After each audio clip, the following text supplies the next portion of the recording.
Well, now you come to mention it, miss, it was. However did you know?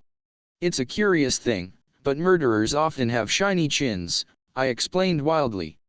Mrs. James accepted the statement in all good faith. Really, now, miss. I never heard that before. You didn't notice what kind of a head he had, I suppose. Just the ordinary kind, miss. I'll fetch you the keys, shall I? I accepted them, and went on my way to the mill house. My reconstructions so far I considered good. All along I had realized that the differences between the man Mrs. James had described and my tube doctor were those of non-essentials. An overcoat, a beard, gold-rimmed eyeglasses. The doctor had appeared middle-aged, but I remembered that he had stooped over the body like a comparatively young man. There had been a suppleness which told of young joints. The victim of the accident, the mothball man, as I called him to Migildy, and the foreign woman, Mrs. de Castina, or whatever her real name was, had had an assignation to meet at the mill house. That was how I pieced the thing together. Either because they feared they were being watched or for some other reason, they chose the rather ingenious method of both getting an order to view the same house. Thus their meeting there might have the appearance of pure chance. That the mothball man had suddenly caught sight of the doctor, and that the meeting was totally unexpected and alarming to him, was another fact of which I was fairly sure. What had happened next? The doctor had removed his disguise and followed the woman to Marlow. But it was possible that had he removed it rather hastily, traces of spirit gum might still linger on his chin. Hence my question to Mrs. James. Whilst occupied with my thoughts I had arrived at the low old-fashioned door of the mill house. Unlocking it with the key, I passed inside. The hall was low and dark, the place smelled forlorn and mildewy. In spite of myself, I shivered. Did the woman, though had come here, smiling to herself a few days ago, feel no chill of premonition as she entered this house? I wondered. Did the smile fade from her lips, and did a nameless dread close round her heart? Or had she gone upstairs, smiling still, unconscious of the doom that was so soon to overtake her? My heart beat a little faster. Was the house really empty? Was doom waiting for me in it also? For the first time, I understood the meaning of the much-used word, atmosphere. There was an atmosphere in this house, an atmosphere of cruelty, of menace, of evil. Chapter 7. Shaking off the feelings that oppressed me, I went quickly upstairs. I had no difficulty in finding the room of the tragedy. On the day the body was discovered it had rained heavily, and large muddy boots had trampled the uncarpeted floor in every direction. I wondered if the murderer had left any footmarks the previous day. It was likely that the police would be reticent on the subject if he had, but on consideration I decided it was unlikely. The weather had been fine and dry. There is nothing of interest about the room. It is almost square with two big bay windows, plain white walls and a bare floor, the boards being stained round the edges where the carpet had ceased. I searched it carefully, but there was not so much as a pin lying about. The gifted young detective did not seem likely to discover a neglected clue. I had brought with me a pencil and notebook. There did not seem much to note, but I duly dotted down a brief sketch of the room to cover my disappointment at the failure of my quest. As I was in the act of returning the pencil to my bag, it slipped from my fingers and rolled along the floor. The mill house was really old, and the floors were very uneven.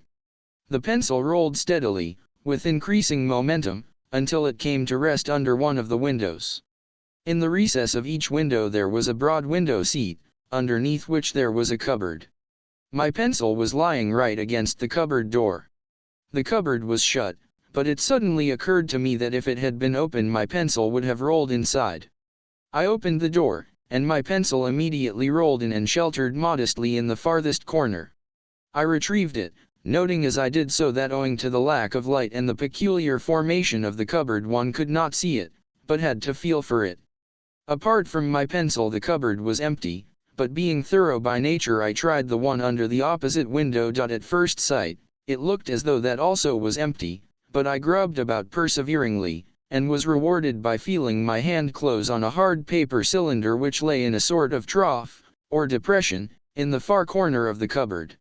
As soon as I had it in my hand, I knew what it was. A roll of Kodak films. Here was a find. I realized, of course, that these films might very well be an old roll belonging to Sir Eustace Pedlar which had rolled in here and had not been found when the cupboard was emptied. But I did not think so. The red paper was far too fresh looking.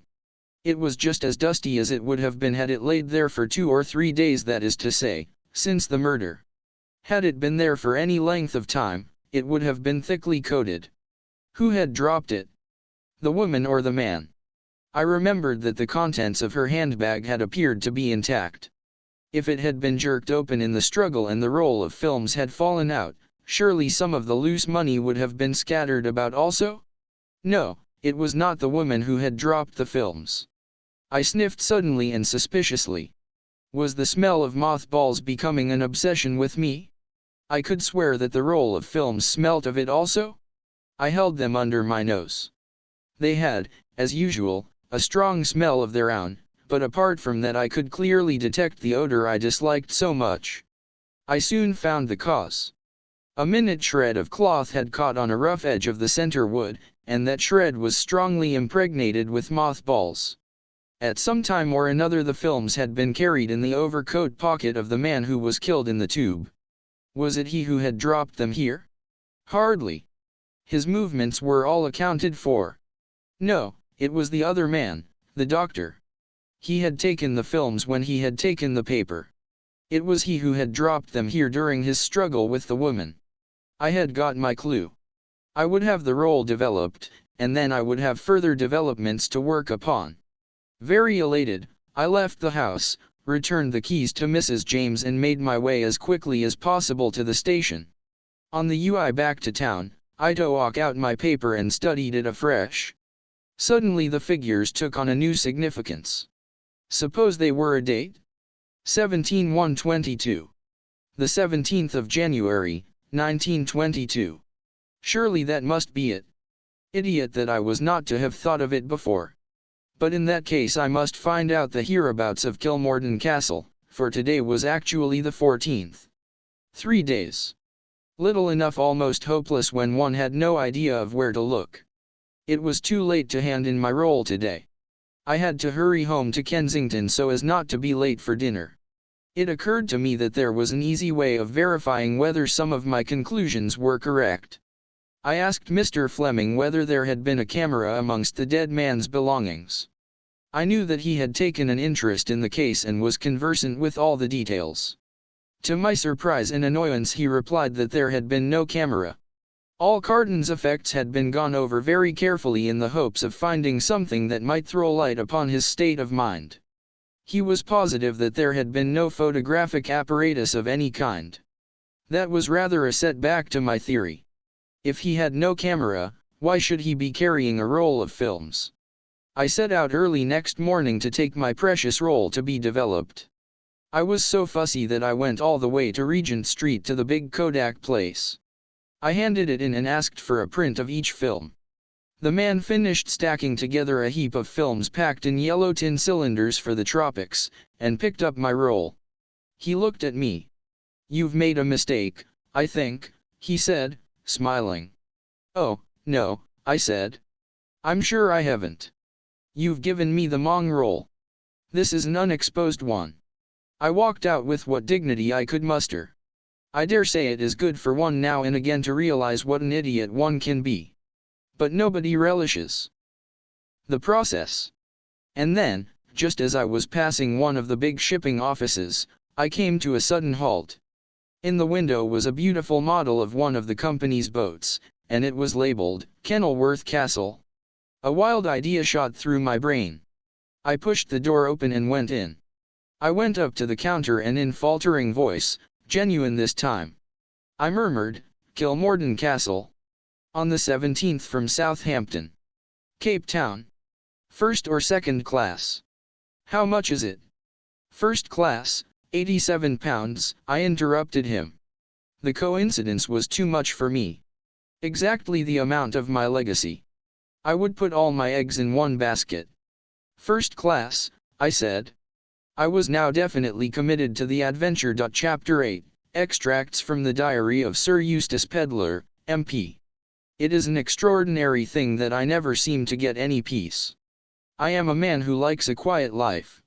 I like my club, my rubber of bridge, a well-cooked meal, a sound wine. I like England in the summer, and the Riviera in the winter. I have no desire to participate in sensational happenings. Sometimes, in front of a good fire, I do not object to reading about them in the newspaper. But that is as far as I am willing to go. My object in life is to be thoroughly comfortable. I have devoted a certain amount of thought, and a considerable amount of money, to further that end. But I cannot say that I always succeed. If things do not actually happen to me, they happen round me, and frequently, in spite of myself, I become involved. I hate being involved. All this because Guy Paget came into my bedroom this morning with a telegram in his hand and a face as long as a mute at a funeral. Guy Paget is my secretary, a zealous, painstaking, hard-working fellow, admirable in every respect. I know no one who annoys me more. For a long time I have been racking my brains as to how to get rid of him. But you cannot very well dismiss a secretary because he prefers work to play, likes getting up early in the morning, and has positively no vices.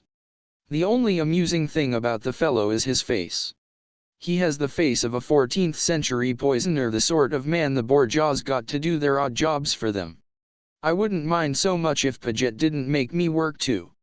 My idea of work is something that should be undertaken lightly and airily trifled with, in fact. I doubt if Guy Paget has ever trifled with anything in his life. He takes everything seriously.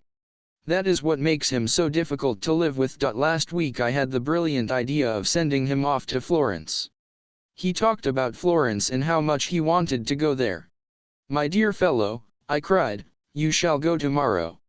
I will pay all your expenses. January isn't the usual time for going to Florence, but it would be all one to Paget. I could imagine him going about, guidebook in hand, religiously doing all the picture galleries. And a week's freedom was cheap to me at the price. It has been a delightful week. I have done everything I wanted to, and nothing that I did not want to do. But when I blinked my eyes open, and perceived Paget standing between me and the light at the unearthly hour of 9 a.m. this morning, I realized that freedom was over. My dear fellow, I said, has the funeral already taken place, or is it for later in the morning? Paget does not appreciate dry humor. He merely stared. So you know, Sir Eustace. Know what? I said crossly. From the expression of your face I inferred that one of your near and dear relatives was to be interred this morning.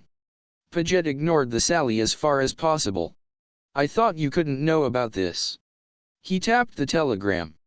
I know you dislike being aroused early, but it is 9 o'clock. Paget insists on regarding 9 a.m. as practically the middle of the day, and I thought that under the circumstances. He tapped the telegram again. What is that thing? I asked. It's a telegram from the police at Marlow. A woman has been murdered in your house. That aroused me in earnest. What colossal cheek, I exclaimed. Why in my house? Who murdered her? They don't say. I suppose we shall go back to England at once, Sir Eustace. You need suppose nothing of the kind. Why should we go back? The police __. What on earth have I to do with the police? Well, it was your house. That, I said, appears to be more my misfortune than my fault. Guy Paget shook his head gloomily. It will have a very unfortunate effect upon the constituency, he remarked lugubriously. I don't see why it should have, and yet I have a feeling that in such matters Paget's instincts are always right.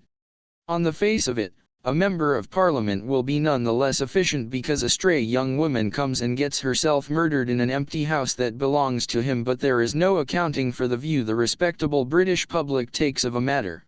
She's a foreigner too, and that makes it worse, continued Paget gloomily. Again I believe he is right. If it is disreputable to have a woman murdered in your house, it becomes more disreputable if the woman is a foreigner. Another idea struck me. Good heavens, I exclaimed, I hope this won't upset Caroline. Caroline is the lady who cooks for me. Incidentally, she is the wife of my gardener. What kind of a wife she makes I do not know, but she is an excellent cook. James, on the other hand, is not a good gardener, but I support him in idleness and give him the lodge to live in solely on account of Caroline's cooking. I don't suppose she'll stay after this, said Paget. You always were a cheerful fellow, I said. I expect I shall have to go back to England. Paget clearly intends that I shall. And there is Caroline to pacify. 3 days later. It is incredible to me that anyone who can get away from England in winter does not do so. It is an abominable climate. All this trouble is very annoying. The house agents say it will be next to impossible to let the mill house after all the publicity. Caroline has been pacified with double pay. We could have sent her a cable to that effect from Caen. In fact, as I have said all along, there was no earthly purpose to serve by our coming over. I shall go back tomorrow. 1 day later. Several very surprising things have occurred. To begin with, I met Augustus Milray, the most perfect example of an old ass the present government has produced. His manner oozed diplomatic secrecy as he drew me aside in the club into a quiet corner. He talked a good deal. About South Africa and the industrial situation there. About the growing rumors of a strike on the Rand. Of the secret causes actuating that strike. I listened as patiently as I could. Finally, he dropped his voice to a whisper and explained that certain documents had come to light which ought to be placed in the hands of General Smuts. I've no doubt you're quite right, I said, stifling a yawn. But how are we to get them to him? Our position in the matter is delicate, very delicate. What's wrong with the post? I said cheerfully. Put a 2-penny stamp on and drop M in the nearest letter box. He seemed quite shocked at the suggestion. My dear peddler.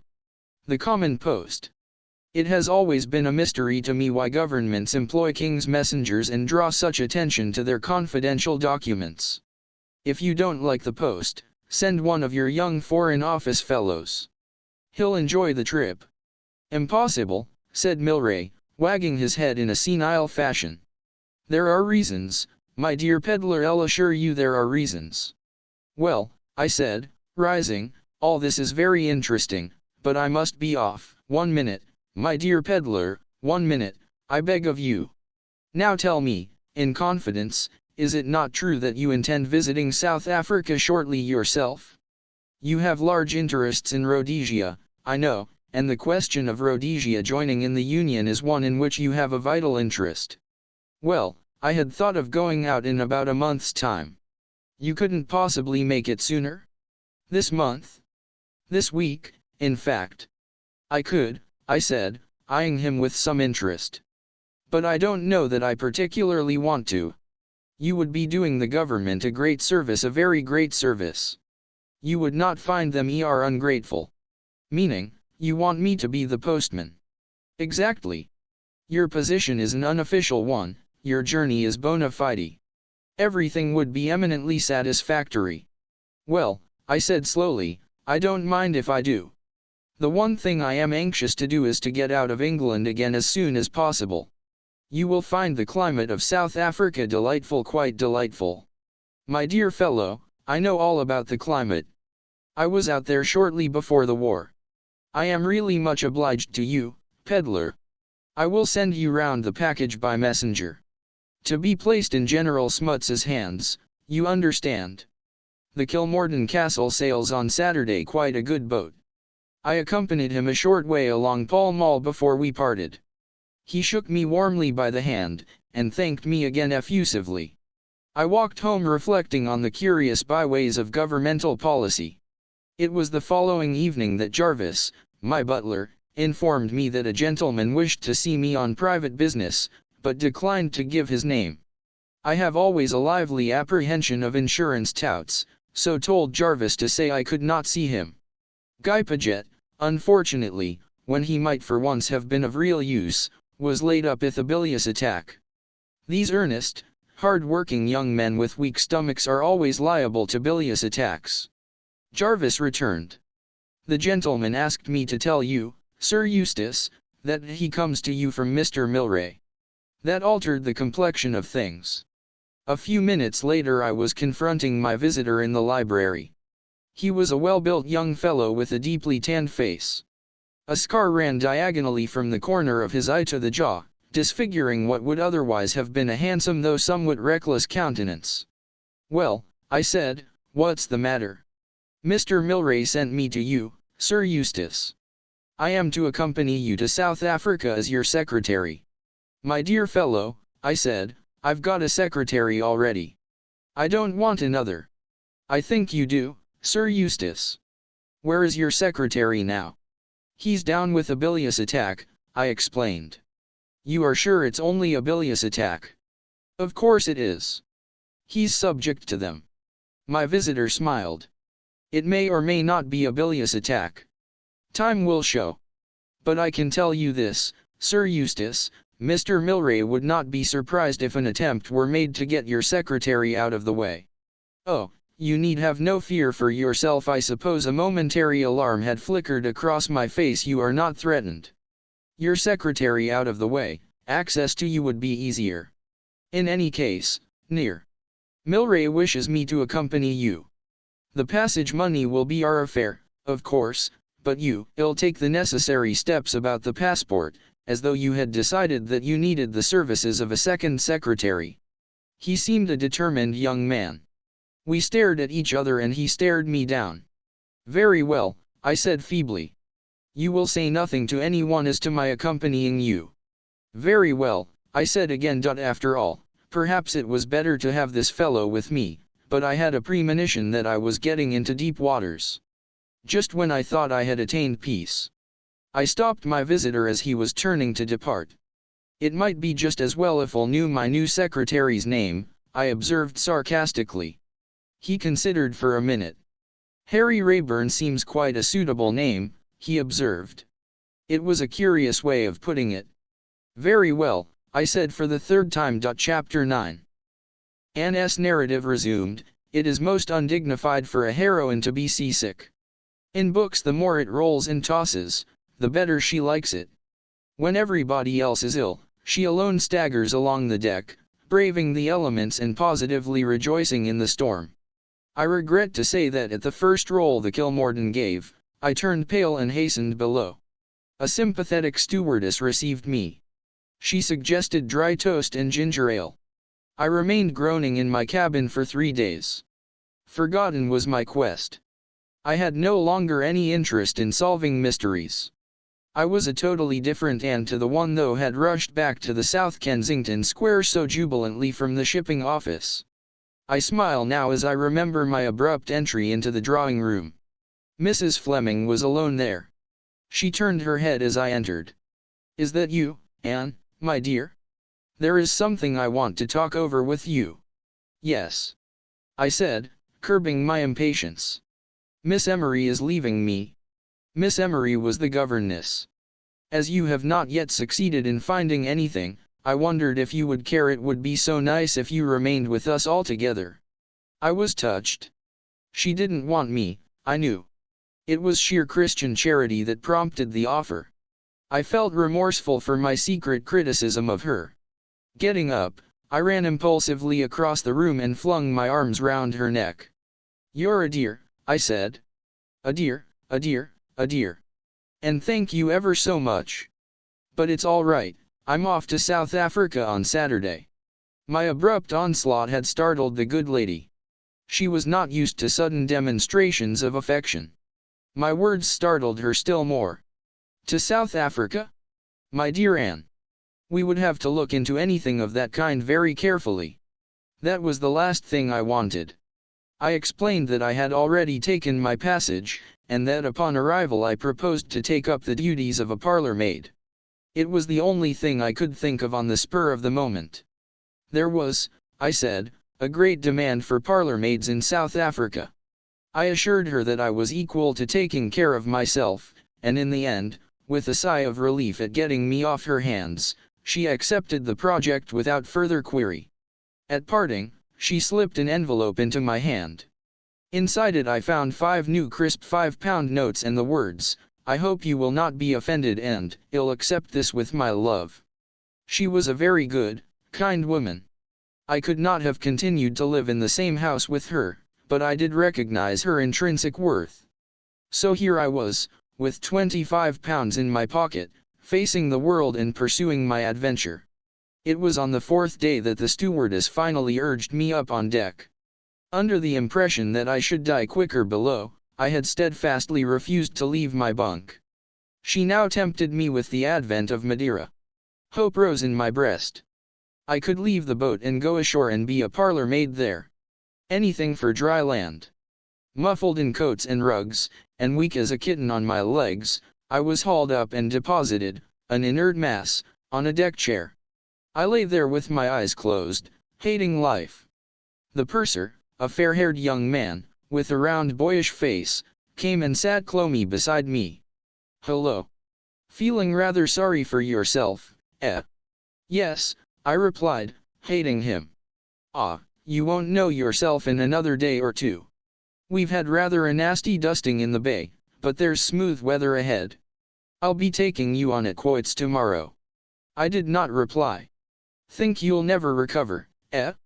But I've seen people much worse than you, and 2 days later they were the life and soul of the ship. You'll be the same." I did not feel sufficiently pugnacious to tell him outright that he was a liar. I endeavored to convey it by a glance. He chatted pleasantly for a few minutes more, then he mercifully departed. People passed and repassed, brisk couples exercising, curveting children, laughing young people. A few other pallid sufferers lay, like myself, in deck chairs.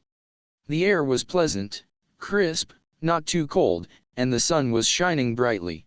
Insensibly, I felt a little cheered. I began to watch the people. One woman in particular attracted me. She was about 30, of medium height and very fair with a round dimpled face and very blue eyes. Her clothes, though perfectly plain, had that indefinable air of cut about them which spoke of Paris. Also, in a pleasant but self-possessed way, she seemed to own the ship. Deck stewards ran to and fro obeying her commands. She had a special deck chair, and an apparently inexhaustible supply of cushions. She changed her mind 3 times as to where she would like it placed. Throughout everything she remained attractive and charming. She appeared to be one of those rare people in the world who know what they want, see that they get it, and manage to do so without being offensive. I decided that if I ever recovered, but of course I shouldn't, it would amuse me to talk to her. We reached Madeira about midday. I was still too inert to move, but I enjoyed the picturesque-looking merchants who came on board and spread their merchandise about the decks. There were flowers too. I buried my nose in an enormous bunch of sweet wet violets and felt distinctly better. In fact, I thought I might just possibly last out the end of the voyage. When my stewardess spoke of the attractions of a little chicken broth, I only protested feebly. When it came, I enjoyed it. My attractive woman had been ashore. She came back escorted by a tall, soldierly-looking man with dark hair and a bronzed face whom I had noticed striding up and down the deck earlier in the day. I put him down at once as one of the strong, silent men of Rhodesia. He was about 40, with a touch of graying hair at either temple, and was easily the best-looking man on board. When the stewardess brought me up an extra rug, I asked her if she knew who my attractive woman was. "That's a well-known Whitehall society lady, the Honorable Mrs. Clarence Blair. You must have read about her in the papers." I nodded, looking at her with renewed interest. Mrs. Blair was very well known indeed as one of the smartest women of the day. I observed, with some amusement, that she was the center of a good deal of attention. Several people essayed to scrape acquaintance with the pleasant informality that a boat allows. I admired the polite way that Mrs. Blair snubbed them. She appeared to have adopted the strong, silent man as her special cavalier, and he seemed duly sensible of the privilege accorded him. The following morning, to my surprise, after taking a few turns round the deck with her attentive companion, Mrs. Blair came to a halt by my chair. "Feeling better this morning?" I thanked her, and said I felt slightly more like a human being. "You did look ill yesterday. Colonel Race and I decided that we should have the excitement of a funeral at sea, but you've disappointed us." I laughed. "Being up in the air has done me good. Nothing like fresh air," said Colonel Race, smiling. Being shut up in those stuffy cabins would kill anyone, declared Mrs. Blair, dropping into a seat by my side and dismissing her companion with a little nod. You've got an outside one, I hope. I shook my head. My dear girl. Why don't you change? There's plenty of room. A lot of people got off at Madeira, and the boat's very empty. Talk to the purser about it. He's a nice little boy. He changed me into a beautiful cabin because I didn't care for the one I'd got. You talk to him at lunchtime when you go down. I shuddered. I couldn't move. Don't be silly. Come and take a walk now with me. She dimpled at me encouragingly. I felt very weak on my legs at first, but as we walked briskly up and down I began to feel a brighter and better being. After a turn or two, Colonel Race joined us again.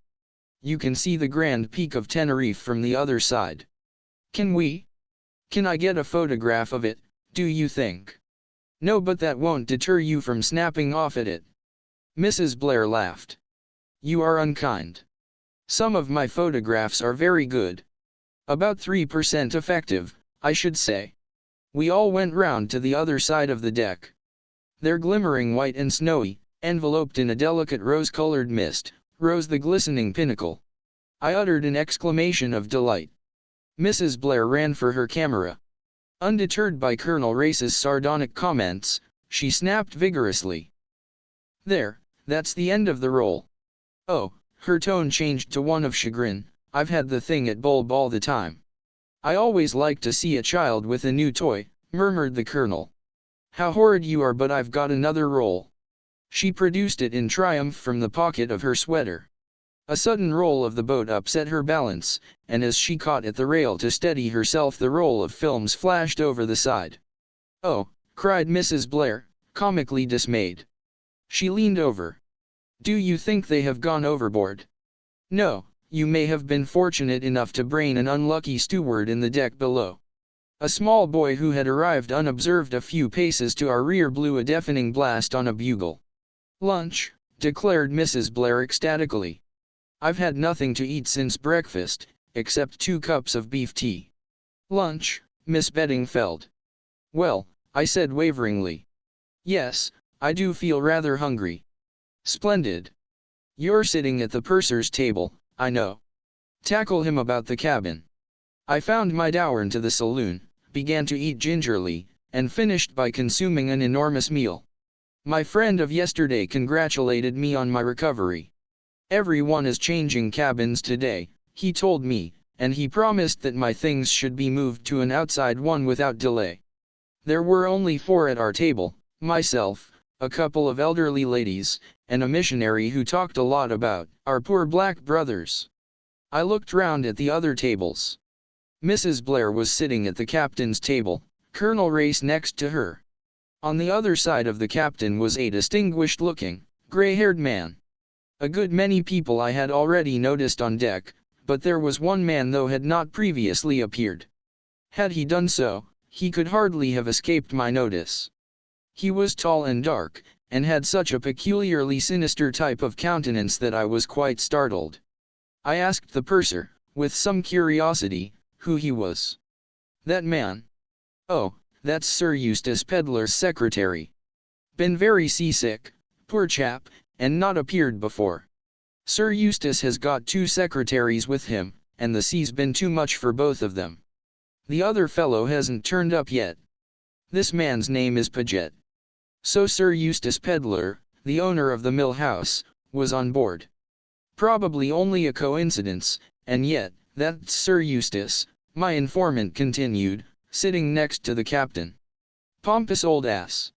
The more I studied the secretary's face, the less I liked it. Its even pallor, the secretive, heavy-lidded eyes, the curiously flattened head, it all gave me a feeling of distaste, of apprehension. Leaving the saloon at the same time as he did, I was close behind him as he went up on deck. He was speaking to Sir Eustace, and I overheard a fragment or two. I'll see about the cabin at once then, shall I? It's impossible to work in yours, with all your trunks. My dear fellow, Sir Eustace replied. My cabin is intended, for me to sleep in, and b. to attempt to dress in. I never had any intentions of allowing you to sprawl about the place making an infernal clicking with that typewriter of yours. That's just what I say, Sir Eustace, we must have somewhere to work here. I parted company from them, and went below to see if my removal was in progress. I found my steward busy at the task. Very nice cabin, miss. On D deck. No 13. Oh, no. I cried. Not 13. 13 is the one thing I am superstitious about. It was a nice cabin too. I inspected it, wavered, but a foolish superstition prevailed. I appealed almost tearfully to the steward. Isn't there any other cabin I can have? The steward reflected. Well, there's 17, just along on the starboard side. That was empty this morning, but I rather fancy it's been allotted to someone. Still, as the gentlemen's things aren't in yet, and as gentlemen aren't anything like so superstitious as ladies, I dare say he wouldn't mind changing. I hailed the proposition gratefully, and the steward departed to obtain permission from the purser. He returned grinning. That's all right, miss. We can go along. He led the way to 17. It was not quite as large as number 13, but I found it eminently satisfactory. I'll fetch your things right away, miss, said the steward. But at that moment, the man, with the sinister face, as I had nicknamed him, appeared in the doorway. Excuse me, he said, but this cabin is reserved for the use of Sir Eustace Pedlar. That's all right, sir, explained the steward. We're fitting up number 13 instead. No, it was number 17 one was to have. Number 13 is a better cabin, sir, larger. I specially selected number 17, and the purser said I could have it. I'm sorry, I said coldly. But number 17 has been allotted to me. I can't agree to that. The steward put in his oar. The other cabin's just the same, only better. I want no 17. What's all this? Demanded a new voice. Steward, put my things in here. This is my cabin. It was my neighbor at lunch, the Reverend Edward Chichester. I beg your pardon, I said. It's my cabin. It is allotted to Sir Eustace Pedlar, said Mr. Paget. We were all getting rather heated.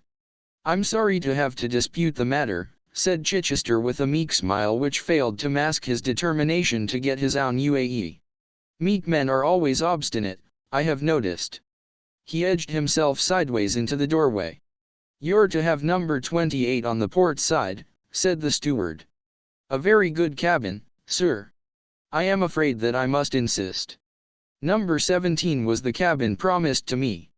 We had come to an impasse. Each one of us was determined not to give way. Strictly speaking, I, at any rate, might have retired from the contest and eased matters by offering to accept cabin 28. So long as I did not have 13, it was immaterial to me what other cabin I had. But my blood was up. I had not the least intention of being the first to give way. And I disliked Chichester. He had false teeth which clicked when he ate. Many men have been hated for less. We all said the same things over again. The steward assured us, even more strongly, that both the other cabins were better cabins. None of us paid any attention to him. Paget began to lose his temper. Chichester kept his serenely. With an effort I also kept mine. And still none of us would give way an inch. A wink and a whispered word from the steward gave me my cue. I faded unobtrusively from the scene. I was lucky enough to encounter the purser almost immediately. Oh, please, I said, you did say I could have cabin 17? And the others won't go away. Mr. Chichester and Mr. Paget. You will let me have it, won't you? I always say that there are no people like sailors for being nice to women. My little purser came to the scratch splendidly. He strode to the scene, informed the disputants that number 17 was my cabin, they could have NOS 13 and 28 respectively or stay where they were, whichever they chose. I permitted my eyes to tell him what a hero he was and then installed myself in my new domain. The encounter had done me worlds of good. The sea was smooth, the weather growing daily warmer. Seasickness was a thing of the past. I went up on deck and was initiated into the mysteries of deck quoits. I entered my name for various sports. Tea was served on deck, and I ate heartily. After tea, I played shovelboard with some pleasant young men. They were extraordinarily nice to me. I felt that life was satisfactory and delightful. The dressing bugle came as a surprise and I hurried to my new cabin. The stewardess was awaiting me with a troubled face. "There's a terrible smell in your cabin, miss. What it is, I'm sure I can't think, but I doubt if you'll be able to sleep here. There's a deck cabin up on C deck, I believe. You might move into that just for the night, anyway." The smell really was pretty bad, quite nauseating. I told the stewardess I would think over the question of moving whilst I dressed. I hurried over my toilet, sniffing distastefully as I did so. What was the smell? Dead rat? No, worse than that and quite different. Yet I knew it. It is something I had smelled before.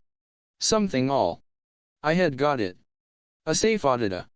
I had worked in a hospital dispensary during the war for a short time and had become acquainted with various nauseous drugs. A saphotida, that was it. But how I sank clommy on the sofa, suddenly realizing the thing. Somebody had put a pinch of asafoetida in my cabin. Why? So that I should vacate it? Why were they so anxious to get me out? I thought of the scene this afternoon from a rather different point of view. What was there about cabin 17 that made so many people anxious to get hold of it? The other two cabins were better cabins. Why had both men insisted on sticking to 17?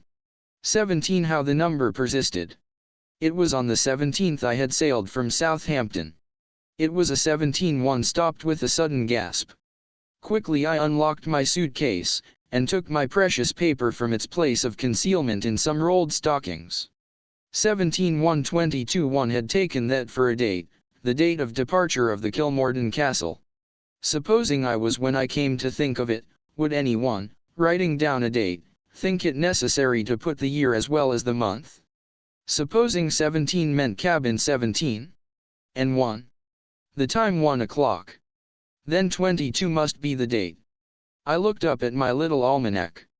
Tomorrow was the 22 ND. Chapter X. I is violently excited. I was sure that I had hit on the right trail at last. One thing was clear, I must not move out of the cabin. The asafoetida had got to be born. I examined my facts again. Tomorrow was the 22nd, and at 1 a.m. or 1 p.m. something would happen. I plumped for 1 a.m. It was now 7 o'clock. In 6 hours I should know. I don't know how I got through the even me. I retired to my cabin fairly early. I had told the stewardess that I had a cold in the head and didn't mind smells. She still seemed distressed, but I was firm. The even me seemed interminable. I duly retired to bed, but in view of emergencies I swathed myself in a thick flannel dressing GMVN, and encased my feet in slippers. Thus attired I felt that I could spring up and take an active part in anything that happened. What did I expect to happen? I hardly knew. Vague fancies, most of them wildly improbable, flitted through my brain. But one thing I was firmly convinced of, at 1 o'clock something would happen. At various times, I heard my fellow passengers coming to bed. Fragments of conversation, laughing good nights, floated in through the open transom. Then, silence. Most of the lights went out. There was still one in the passage outside, and there was therefore a certain amount of light in my cabin. I heard 8 bells go. The hour that followed seemed the longest I had ever KNMVN. I consulted my watch surreptitiously to be sure I had not overshot the time. If my deductions were en, if nothing happened at 1 o'clock, I should have made a fool of myself, and spent all the money I had in the world on a mare's nest. My heart beat painfully. 2 bells went overhead. 1 o'clock.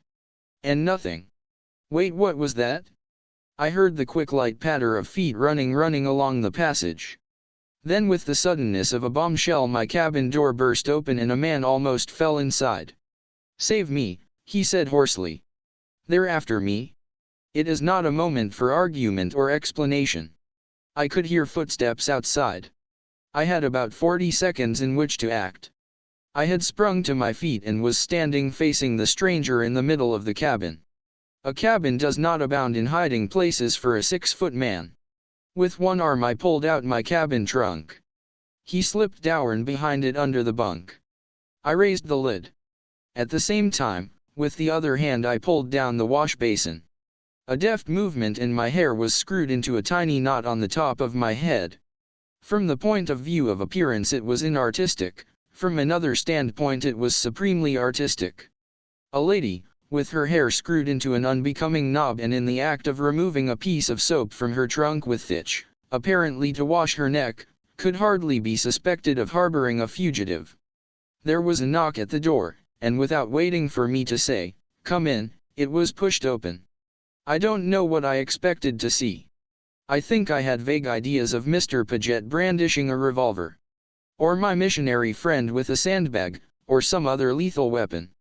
But certainly I did not expect to see a night stewardess, with an inquirm face and looking the essence of respectability.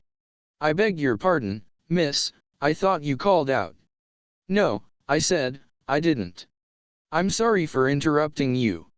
"That's all right," I said. I couldn't sleep. I thought a wash would do me good. It sounded rather as though it were a thing I never had as a general rule. "I'm so sorry, miss," said the stewardess again. "But there's a gentleman about who's rather drunk, and we are afraid he might get into one of the ladies' cabins and frighten them." "How dreadful," I said, looking alarmed. "He won't come in here, will her?" "Oh, I don't think so, miss. Ring the bell if he does. Good night." "Good night." I opened the door and peeped down the corridor. Except for the retreating form of the stewardess, there was nobody in sight. Drunk. So that was the explanation of it. My histrionic talents had been wasted. I pulled the cabin trunk out a little farther and said, "Come out at once, please," in an acid voice. There was no answer. I peered under the bunk. My visitor lay immovable. He seemed to be asleep. I tugged at his shoulder. He did not move. Dead drunk, I thought vexedly. What am I to do? Then I saw something that made me catch my breath, a small scarlet spot on the floor. Using all my strength, I succeeded in dragging the man out into the middle of the cabin. The dead whiteness of his face showed that he had fainted. I found the cause of his fainting easily enough. He had been stabbed under the left shoulder blade, a nasty deep wound.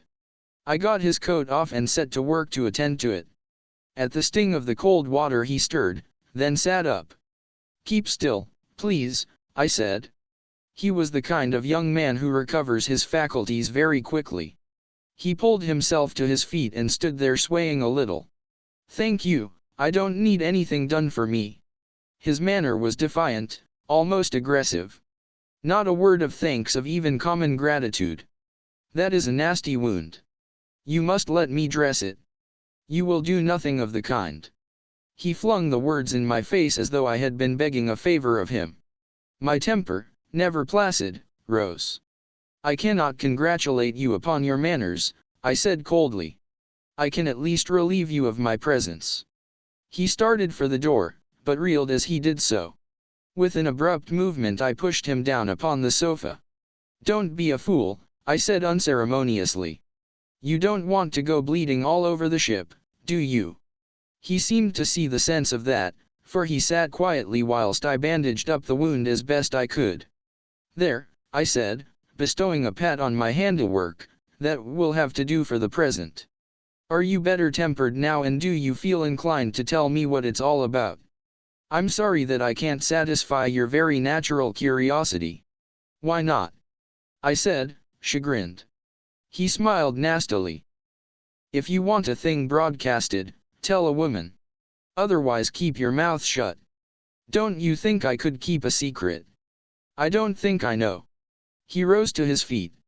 "At any rate," I said spitefully, "I shall be able to do a little broadcasting about the events of this evening." "I've no doubt you will too," he said indifferently. "How dare you?" I cried angrily. We were facing each other, glaring at each other with the ferocity of bitter enemies.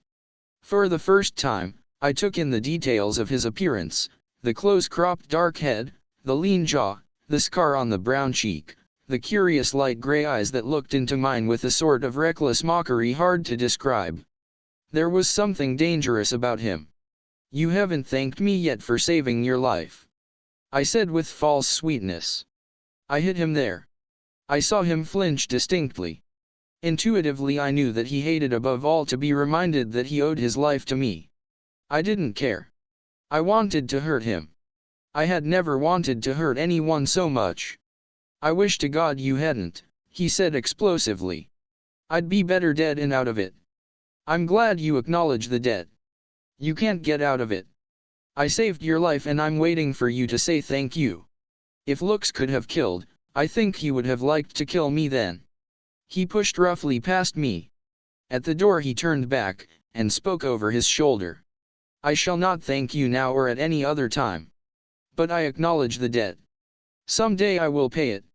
He was gone, leaving me with clenched hands, and my heart beating like a mill race. Chapter XL. There were no further excitements that night. I had breakfast in bed and got up late the next morning. Mrs. Blair hailed me as I came on deck. "Good morning, gypsy girl, sit down here by me. You look as though you hadn't slept well." "Why do you call me that?" I asked, as I sat clommy obediently. "Do you mind? It suits you somehow. I've called you that in my own mind from the beginning. It's the gypsy element in you that makes you so different from anyone else. I decided in my own mind that you and Colonel Race were the only two people on board who wouldn't bore me to death to talk to." "That's funny," I said. "I thought the same about you, only it's more understandable in your case. You're such an exquisitely finished product." "Not badly put," said Mrs. Blair, nodding her head. "Tell me all about yourself, gypsy girl. Why are you going to South Africa?" I told her something about Papa's life work. "So you're Charles Bedingfeld's daughter? I thought you weren't a mere provincial miss. Are you going to Broken Hill to grub up more skulls?" "I may," I said cautiously. "I've got other plans as well." "What a mysterious minx you are. But you do look tired this morning. Didn't you sleep well?" "I can't keep awake on board a boat. 10 hours sleep for a fool, they say. I could do with 20. She yawned, looking like a sleepy kitten. "An idiot of a steward woke me up in the middle of the night to return me that roll of films I dropped yesterday. He did it in the most melodramatic manner, stuck his arm through the ventilator and dropped them nearly in the middle of my tummy. I thought it was a bomb for a moment. "Here's your colonel," I said, as the tall soldierly figure of Colonel Race appeared on the deck. "He's not my colonel particularly. In fact, he admires you very much, gypsy girl. So don't run away. I want to tie something round my head.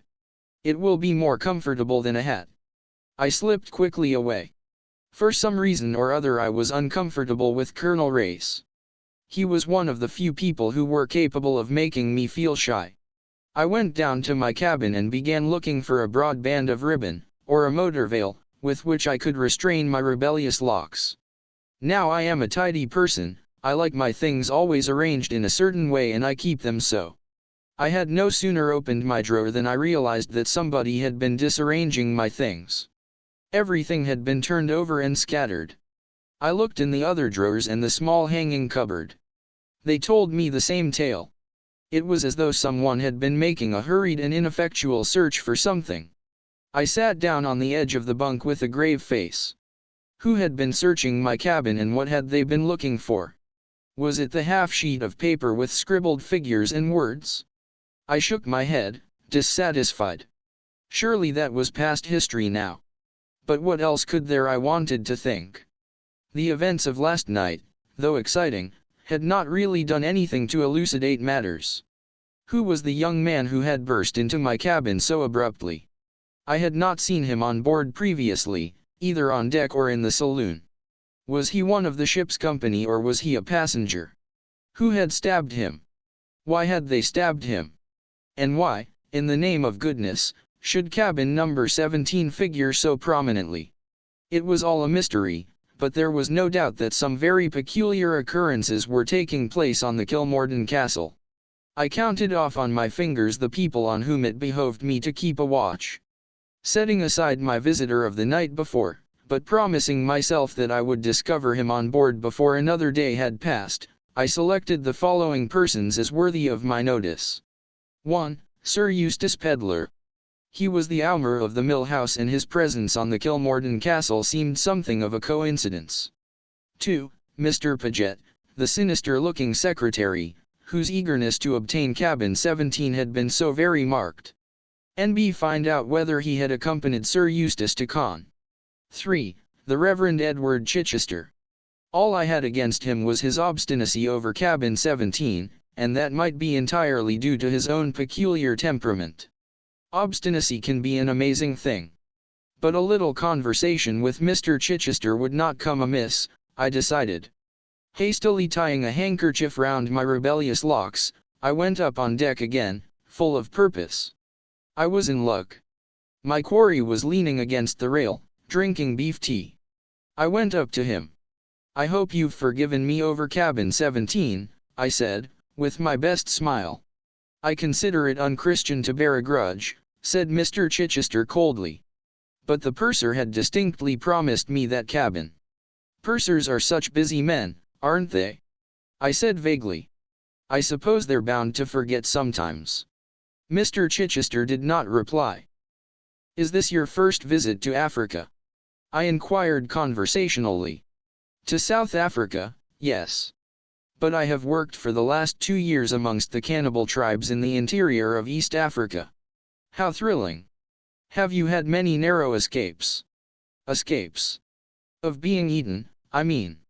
You should not treat sacred subjects with levity, Miss Bedingfeld." "I didn't know that cannibalism was a sacred subject," I retorted, stung. As the words left my lips, another idea struck me. If Mr. Chichester had indeed spent the last 2 years in the interior of Africa, how was it that he was not more sunburnt? His skin was as pink and white as a baby's. Surely there was something fishy there? Yet his manner and voice were so absolutely it. Too much so perhaps. Was he or was he not just a little like a stage clergyman? I cast my mind back to the curates I had known at Little Hampsley. Some of them I had liked, some of them I had not, but certainly none of them had been quite like Mr. Chichester. They had been human, he was a glorified type. I was debating all this when Sir Eustace Pedlar passed down the deck. Just as he was abreast of NLR Chichester, he stooped and picked up a piece of paper which he handed to him, remarking, "You've dropped something." He passed on without stopping, and so probably did not notice Mr. Chichester's agitation. I did. Whatever it was he had dropped, its recovery agitated him considerably. He turned a sickly green, and crumpled up the sheet of paper into a ball. My suspicions were accentuated 100-fold. He caught my eye, and hurried into explanations. "A fragment of a sermon I was composing," he said with a sickly smile. "Indeed?" I rejoined politely.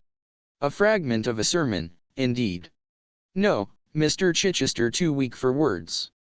He soon left me with a muttered excuse. I wished, oh, how I wished, that I had been the one to pick up that paper and not Sir Eustace Pedlar.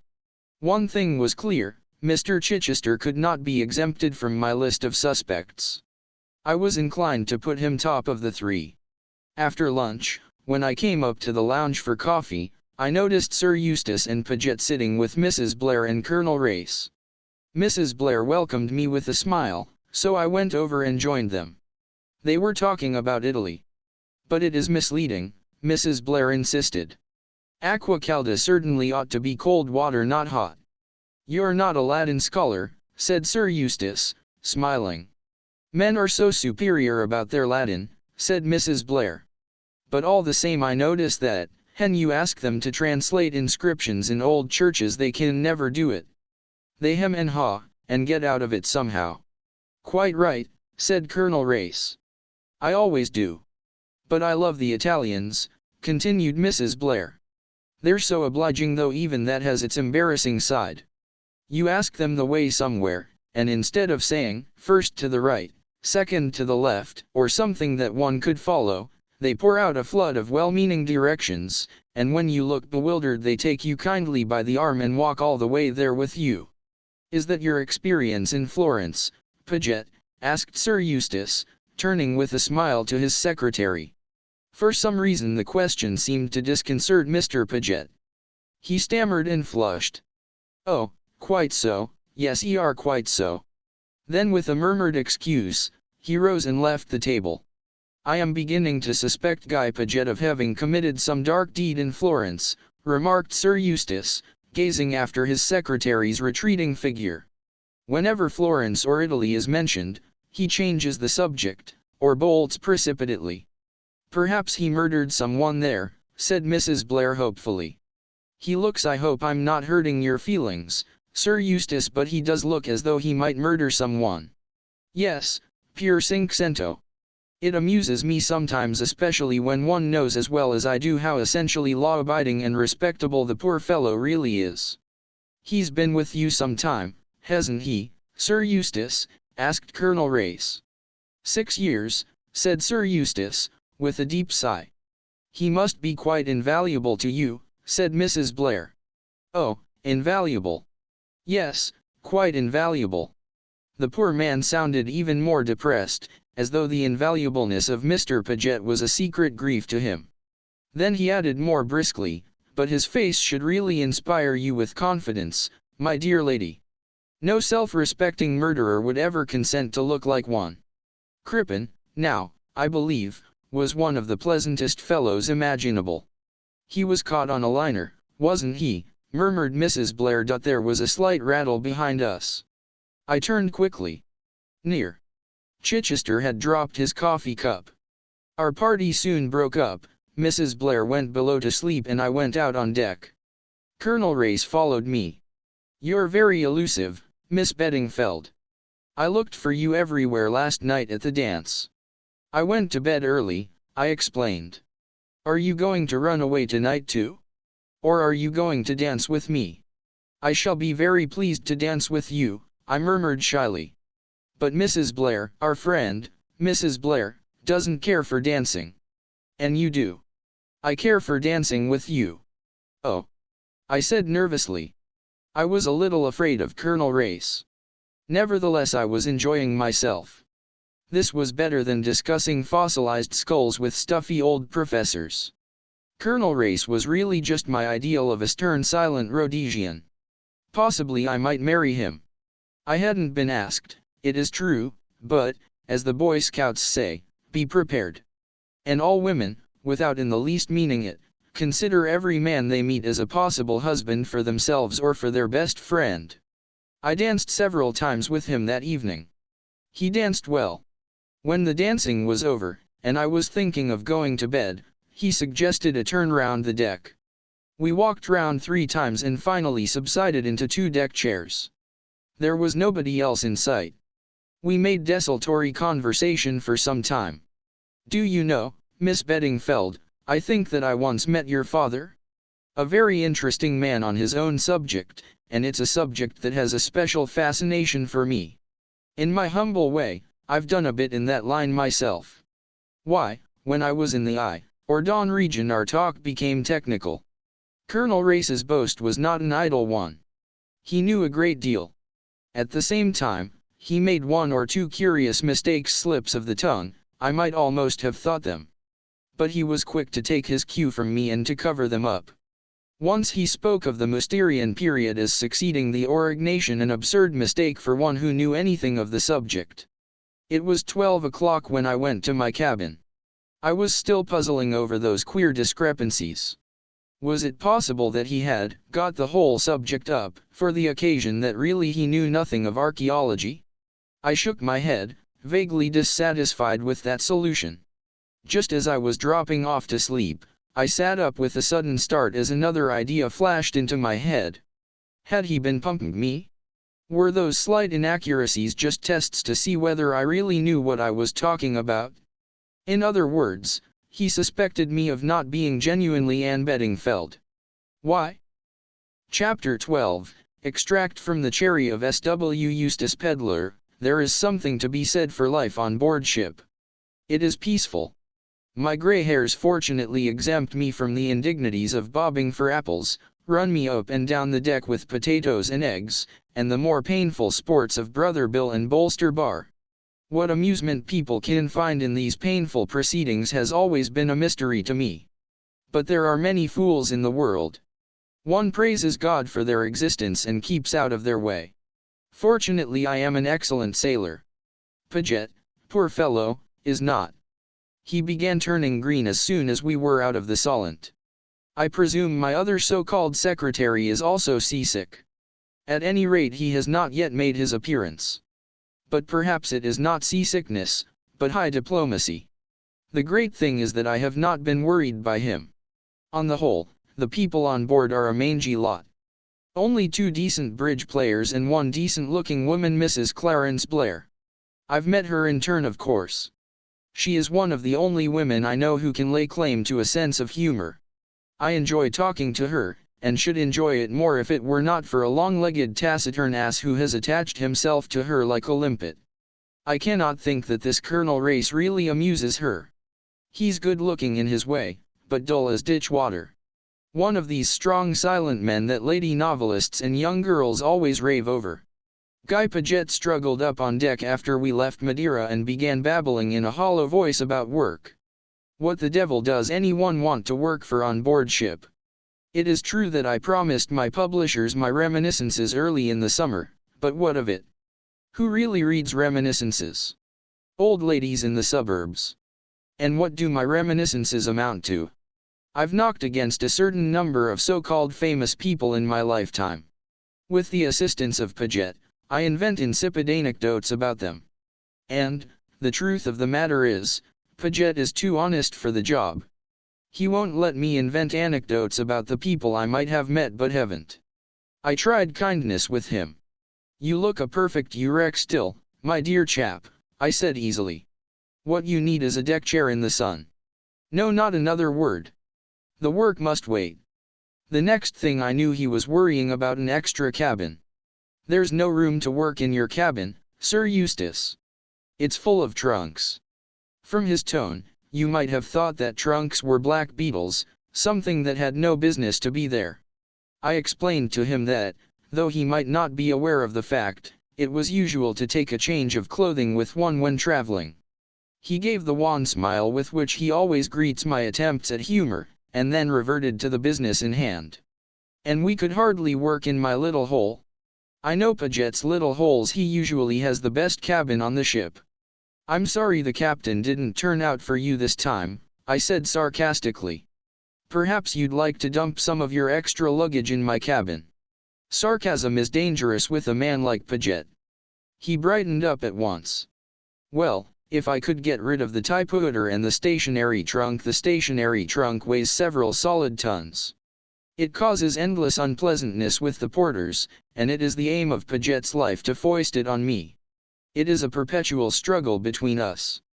He seems to regard it as my special personal property. I, on the other hand, regard the charge of it as the only thing where a secretary is really useful. We'll get an extra cabin, I said hastily. The thing seemed simple enough, but Paget is a person who loves to make mysteries. He came to me the next day with a face like a Renaissance conspirator. You know, you told me to get cabin 17 for an office. Well, what of it? Has the stationery trunk jammed in the doorway? The doorways are the same size in all the cabins, replied Paget seriously. But I tell you, Sir Eustace, there's something very queer about that cabin. Memories of reading The Upper Berth floated through my mind. If you mean that it's haunted, I said, we're not going to sleep there, so I don't see that it matters. Ghosts don't affect typewriters. Paget said that it wasn't a ghost, and that, after all, he hadn't got cabin 17. He told me a long, garbled story. Apparently he, and a Mr. Chichester, and a girl called Bedingfeld, had almost come to blows over the cabin. Needless to say, the girl had won, and Paget was apparently feeling sore over the matter. Both 13 and 28 are better cabins, he reiterated. But they wouldn't look at them. Well, I said, stifling a yawn, for that matter, no more would you, my dear Paget. He gave me a reproachful look. You told me to get cabin 17. There is a touch of the boy upon the burning deck about Paget. My dear fellow, I said testily, I mentioned number 17 because I happened to observe that it was vacant. But I didn't mean you to make a stand to the death about it. 13 or 28 would have done us equally well. He looked hurt. There's something more, though, he insisted. Miss Bedingfeld got the cabin, but this morn I saw Chichester coming out of it in a furtive sort of way. I looked at him severely. If you're trying to get up a nasty scandal about Chichester, who is a missionary though a perfectly poisonous person, and that attractive child, Anne Bedingfeld, I don't believe a word of it, I said coldly. Anne Bedingfeld is an extremely nice girl with particularly good legs. I should say she had far and away the best legs on board. Paget did not like my reference to Anne Bedingfeld's legs. He is the sort of man who never notices legs himself, or, if he does, would die sooner than say so. Also, he thinks my appreciation of such things frivolous. I like annoying Paget, so I continued maliciously, as you've made her acquaintance, you might ask her to dine at our table tomorrow night. It's the fancy dress dance. By the way, you'd better go down to the barber and select a fancy costume for me. Surely you will not go in fancy dress, said Paget, in tones of horror. I could see that it was quite incompatible with his idea of my dignity. He looked shocked and pained. I had really had no intention of donning fancy dress, but the complete discomfiture of Paget was too tempting to be forborne. What do you mean? I said. Of course I shall wear fancy dress. So will you. Paget shuddered. So go down to the barber's and see about it, I finished. I don't think he'll have any outsizes, murmured Paget, measuring my figure with his eye. Without meaning it, Paget can occasionally be extremely offensive. And order a table for 6 in the saloon, I said. We'll have the captain, the girl with the nice legs, Mrs. Blair. You won't get Mrs. Blair without Colonel Race, Paget interposed. He's asked her to dine with him, I know. Paget always knows everything. I was justifiably annoyed. Who is Race? I demanded, exasperated. As I said before, Paget always knows everything or thinks he does. He looked mysterious again. They say he's a Secret Service chap, Sir Eustace. Rather a great gun too. But of course I don't know for certain. Isn't that like the government? I exclaimed. Here's a man on board whose business it is to carry about secret documents, and they go giving them to a peaceful outsider, who only asks to be let alone. Paget looked even more mysterious. He came a pace nearer and dropped his voice. If you ask me, the whole thing is very queer, Sir Eustace. Look at that illness of mine before we started. My dear fellow, I interrupted brutally, that was a bilious attack. You're always having bilious attacks. Paget winced slightly. It wasn't the usual sort of bilious attack. This time. For God's sake, don't go into the details of your condition, Paget. I don't want to hear them. Very well, Sir Eustace. But my belief is that I was deliberately poisoned. Ah. I said. You've been talking to Rayburn. He did not deny it. At any rate, Sir Eustace, he thinks so, and he should be in a position to know. By the way, where is the chap? I asked. I've not set eyes on him since we came on board. He gives out that he's ill, and stays in his cabin, Sir Eustace. Paget's voice dropped again. But that's camouflage, I'm sure. So that he can watch better. Watch. Over your safety, Sir Eustace. In case an attack should be made upon you. You're such a cheerful fellow, Paget, I said. I trust that your imagination runs away with you. If I were you, I should go to the dance as a death's head or an executioner. It will suit your mournful style of beauty. That shut him up for the time being. I went on deck. The Bedingfeld girl was deep in conversation with the missionary parson, Chichester. Women always flutter round parsons. A man of my figure hates stooping, but I had the courtesy to pick up a bit of paper that was fluttering round the parson's feet. I got no word of thanks for my pains. As a matter of fact, I couldn't help seeing what was written on the sheet of paper. There was just one sentence: "Don't try to play a lone hand or it will be the worse for you." That's a nice thing for a parson to have. Who is this fellow Chichester, I wonder? He looks mild as milk. But looks are deceptive. I shall ask Paget about him. Paget always knows everything. I sank gracefully into my deck chair by the side of Mrs. Blair, thereby interrupting her tête-à-tête with Race, and remarked that I didn't know what the clergy were coming to nowadays. Then I asked her to dine with me on the night of the fancy dress dance. Somehow or other Race managed to get included in the invitation. After lunch the Bedingfeld girl came and sat with us for coffee. I was right about her legs. They are the best on the ship. I shall certainly ask her to dinner as well.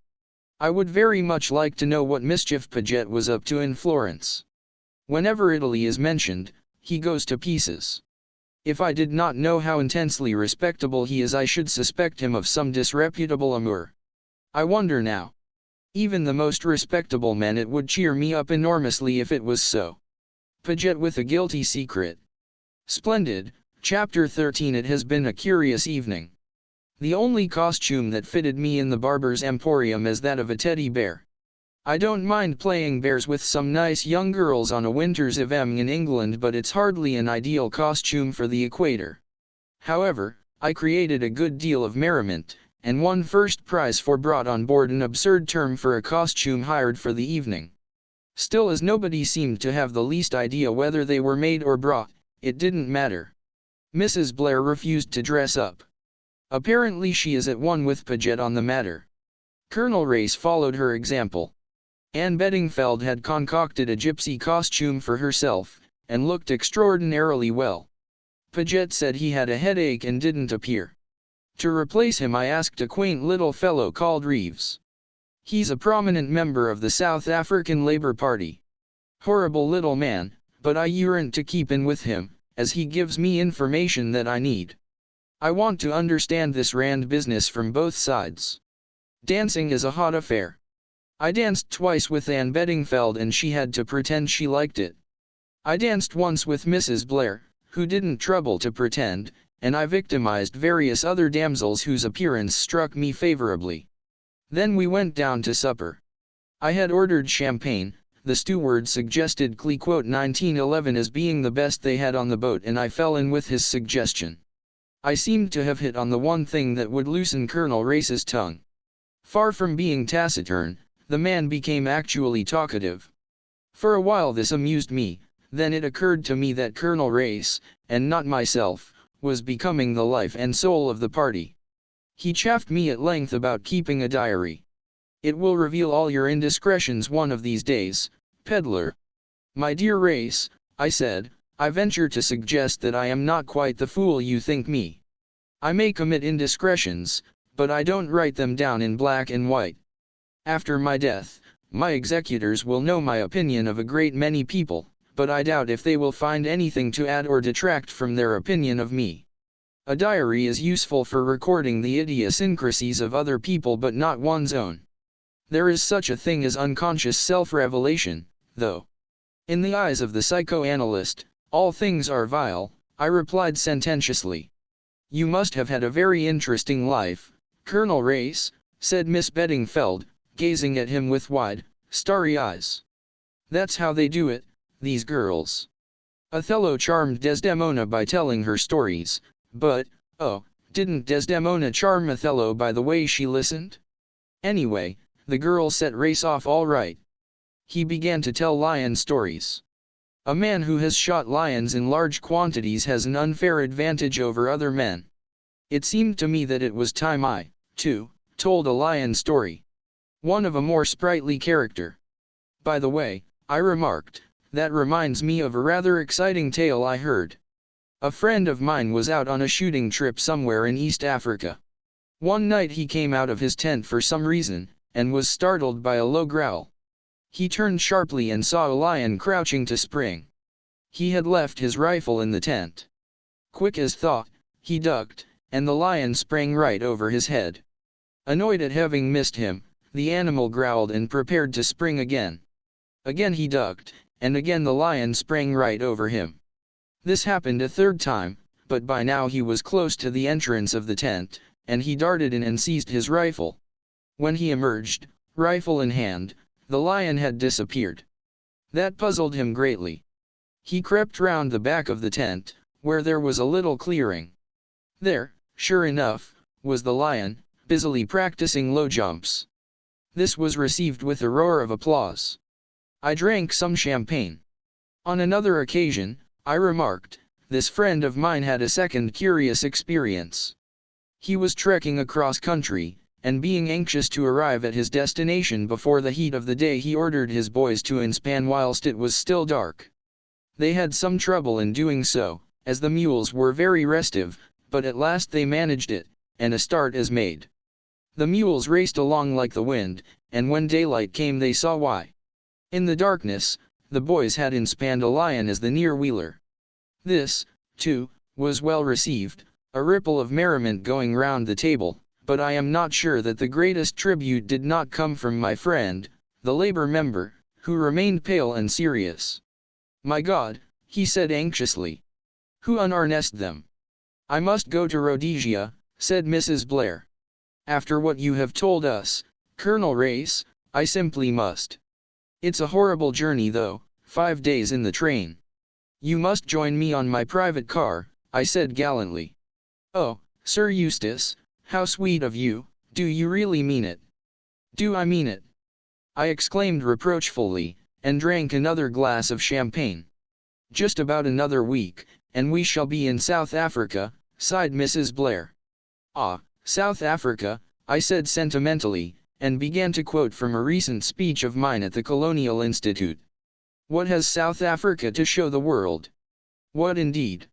Her fruit and her farms, her wool and her wattles, her herds and her hides, her gold and her diamonds was hurrying on, because I knew that as soon as I paused Reeves would butt in and inform me that the hides were worthless because the animals hung themselves up on barbed wire or something of that sort, would crab everything else, and end up with the hardships of the miners on